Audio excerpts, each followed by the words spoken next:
isn't really as far north as it appears to be. It's about 550 miles from Toronto, and it's a place called Wawa, which is on the northeast shore of Lake Superior. It's an extraordinary place. I've been coming up here for about 4 or 5 years now to sort out some thoughts and try to get some writing done.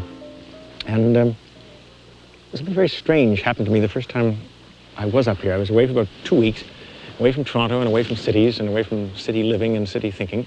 And I did, I think, the best writing of my entire life at that time. And I decided it was the sort of therapy I needed, and I've been coming back for more of the same ever since. And it hasn't let me down yet. It's an extraordinary spot.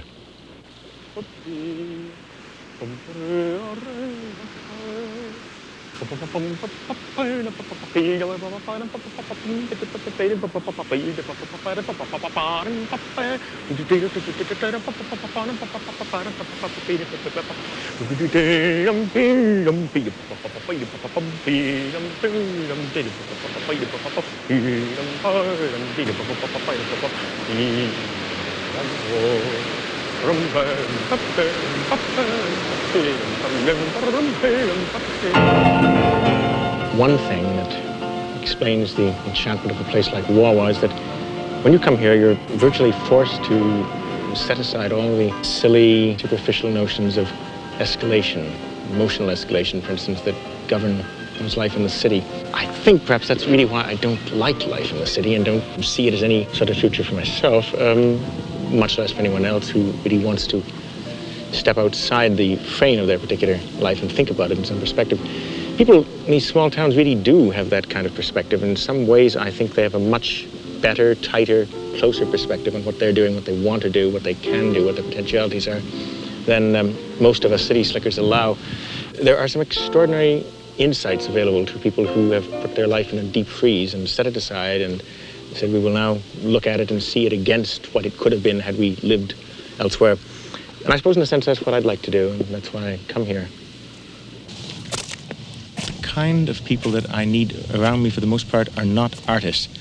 I think of artists as being like the apes that congregate on the Rock of Gibraltar. They tend to go for higher and higher niches and more stratified ones. They're very stratification conscious people, and they're very limiting people to be around. They use their own imagery to such an extent that they exclude a great deal of the world automatically from their points of view.